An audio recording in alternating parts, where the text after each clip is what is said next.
Welcome to my navigation of the NDIS, a podcast by myself, Leonie Whiting, and my support worker, James Monson. On this podcast, we will be talking about the ups and downs, ins and outs of my experience navigating through the NDIS. Both James and I speak from our experiences only, as we do not work for the NDIA. All right, here we go. Take 3. Go. Just like to say hello again from my navigation of the NDIS. I'm sorry for the delay in podcasts. We have had technical problems with computers.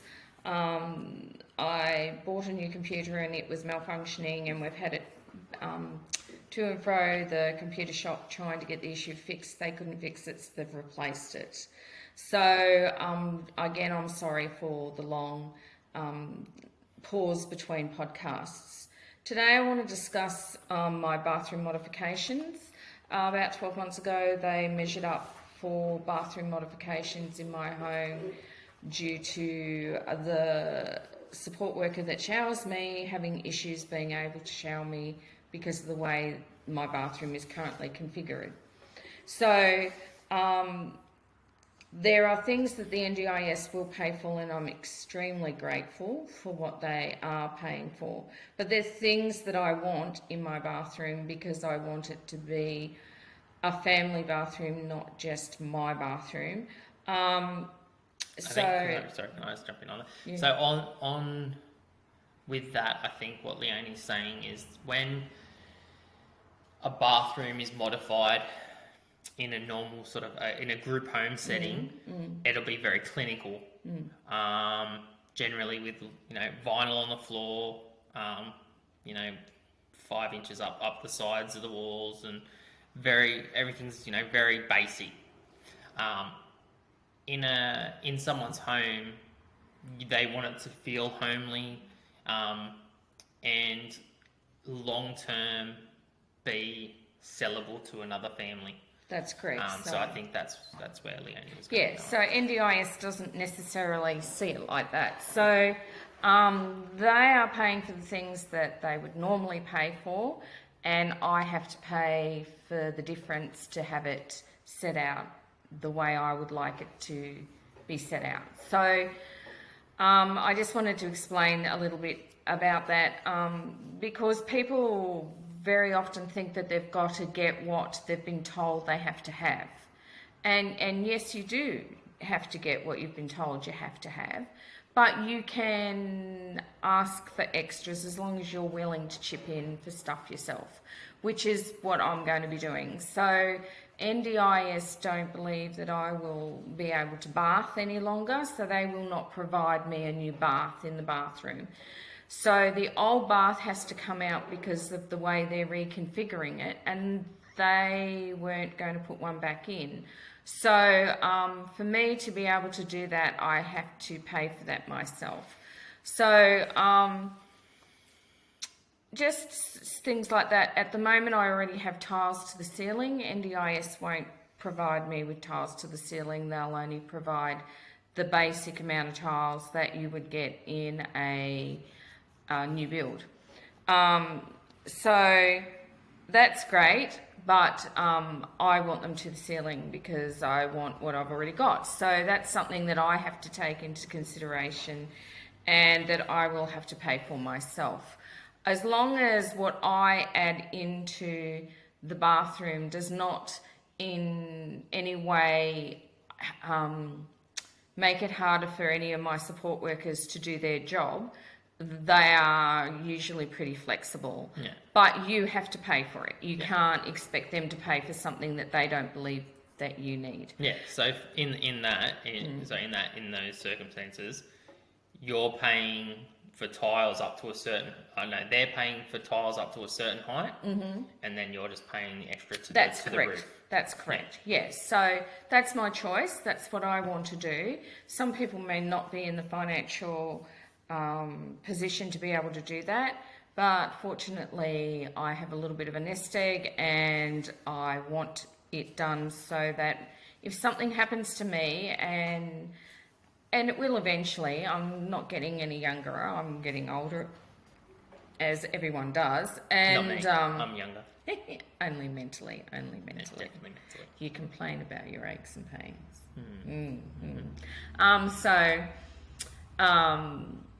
Now I've lost my track of thought. So, so, you know, I don't want my children to have to spend a lot of money on redoing such a clinical bathroom. I want it to still represent somewhat being user-friendly for a family. So that's why it's important for me for the room to have a bath. So just don't be frightened to say this to the builder when they come out and speak to you, and don't be frightened to say to the OT that this is what you want. They will then tell you what NDIS will provide for you and what you will have to provide for yourself if that is the case. So don't think that you have to have something that represents a hospital ensuite, because you don't. You, as long as you are aware that you will have to pay the difference yourself, then they're usually pretty flexible. They've also brought in a new legislation. There have been cases where people have had modifications done. They've used builders that are not NDIS approved, which you're entitled to do. But the job's not been done properly, and then there's been issues with it. So now they have brought in that the bathroom has to be signed off by a registered building works project manager. So I don't know if anyone out there watches The Block, but I watch The Block. And on The Block, there's Keith and there's Dan. Now, they go through the houses once the contestants have done what they've done, and the builders that they're using have finished a particular stage of the project. And that has to be ticked off and signed off and approved by them, because they are the work... the building project manager, so they're there to make sure that there's not going to be any issues with that build after those people have left. So that's becoming a very common thing now. People are not being ethical, and it's become a problem. And, you know, we're dealing with people that have a disability, and not everyone with a disability is cashed up. And so therefore they are stuck with what they get, and if it's not done properly and there's issues, then it's unfair on the person with a disability. Yeah. Also, people out there with disabilities are not all as savvy about building as what I am. I'm very fortunate to have a history in building. My brother is in the building industry. My father's built many homes.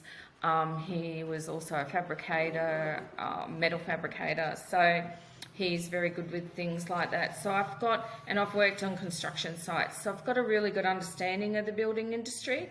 And not everyone with NDIS is mentally at the capability of being able to express what they want for themselves. So this is why they're now bringing in someone to sign off the jobs and make sure that they come with the right guarantees and that the job is done correctly the first time. Yeah, so we don't know that that's legislation, but that's something that we've now been sort of informed of, that is going to be part of the building package. So it just sort of says there's some money included for an NDIS registered buildings works project manager. So we've never seen that before. This was the first time they've included it in the package. This is the third time this has been... Yeah, third time it's been done. And that's the first time, so that's the first time that's been included. So yeah. I just wanted to say too that the reason why it's taken so long is that when we first spoke to NDIS, they went through the quote and excluded quite a few things, and I didn't understand that. So I spoke to someone at the NDIS and said to them, I don't understand why you're taking these out. Do you have an understanding of what is involved with this bathroom modification and how complicated it is? So in the process of doing the modification planning, the NDIS had got in contact with me and had said that there were certain things within the builder's quote they were not going to pay for, because most bathrooms, they're just modifying one room. Well, mine's quite a complicated build because I have a three-way bathroom, so they've got to turn 3 rooms into 1 room, which means it's a very complex, large job, and ceilings have to come down and all sorts of different things. So I didn't understand their objection to why they wouldn't pay for things. So I said to them that I wasn't happy. They got on to me and said, there's been a complaint. Is this Leonie Whiting? I said, yes, this is Leonie Whiting. And they said, so it's my understanding that your bathroom modifications is that you are turning 3 rooms into 1. And I said, yes, that's correct. He said, then I'm going to reinstate the builder's original quote, because it means that it's a very complex job. Ceilings are coming down. Things are going to not be able to stay in their original place. And when they've been in a roof cavity for many years, and they become brittle and things break and stuff. Yeah. So for instance, that was around the lighting and the exhaust fan. That's correct. So they were sort of saying that you wouldn't need to adjust that, whereas, like you said, the roof was coming down anyways, so therefore those would come down, and the potential of those being good. Well, the same quality of today's standards and being able to be put back in one piece is very minimal. So that's where he reinstated the first quote, which was to have some new lighting and have a new exhaust fan installed. That's correct. So it was what I was trying to make a point of was that it was worthwhile me querying why they were deleting those things and continuing on with my questioning, because I have a building background, and the person that was actually initially putting the bathroom modifications through their system was just ticking off boxes, didn't have a building background, didn't have an understanding that it was a complicated build. So sometimes you've just got to fight for yourself, and it works. And yet I've heard of cases where people have fought for themselves and they've still been told no. So it just really does boil down to the person on the other end of the whole conversation having an understanding of what's going on in your home. So the more you can explain something to the people that are sitting in their offices at NDIS, the better chance you have of getting what you need. That's pretty much all I wanted to say today, unless James wanted to add to anything. No, it's pretty quiet on the NDIS front. Well, from my perspective, just stay vigilant.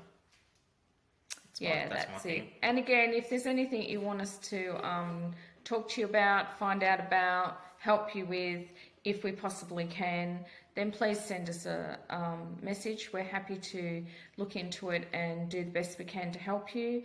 We're not experts in any of this by any means, but we certainly can help you.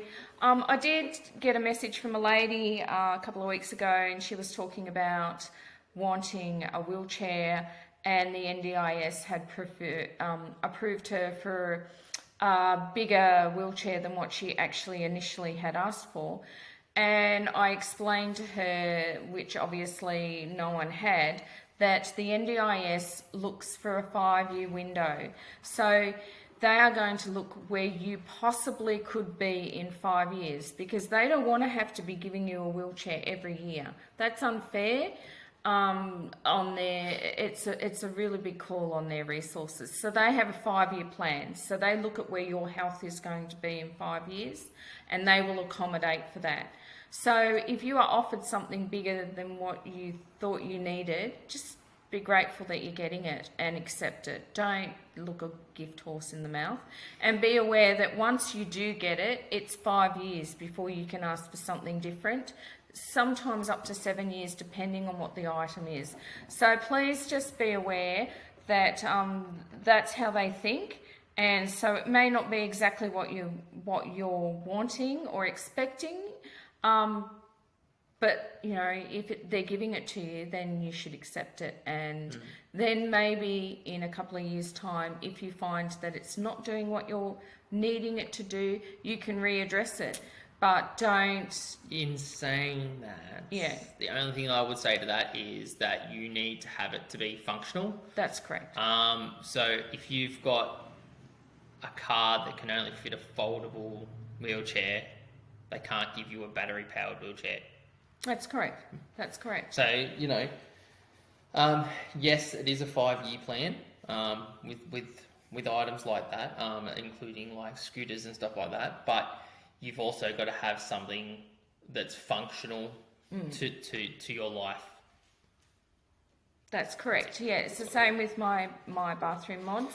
We just wanted to make the shower bigger so that the support worker could have more room to be able to shower me, but they were looking at long term, and long term for me is because my Parkinson's attacks both sides of my brain, I'm a high risk of going into a chair. So if that's the case, they only want to do the bathroom once. They don't want to do the bathroom 3 or 4 times over. So they have changed the whole thing to what I had originally requested, to modify the bathroom so that it's wheelchair friendly, which is why we need to make sure that there's enough room in there for me, the wheelchair, a caregiver, before we add anything else into the room that is going to obstruct that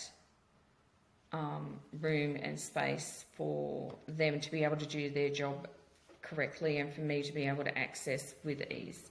So there's lots of things to take into consideration. You don't want to think that you're going to worsen. You'd like to think that you're going to stay where you are, but the likelihood of that is probably not very likely. And sometimes you just have to be practical about it. It's not easy for anyone. It certainly wasn't easy for me. I go to a psychologist every month to deal with the fact that I have a condition that is making my body very tired, and my brain's not ready for that to happen. So it's a horrible thing, but you know, there's lots of people out here to help you and support you, and it's good if you've got people around you that really care and understand that there are days that you don't feel, you know, like much company, and then there's other days where you're just running with it. So yeah, just remember that we're all, if we all stand together, we're a united front, and a united front is a hard one to knock over. So yeah, just keep your chin up, and we're here if you need us. Have a lovely day. Ciao. Bye.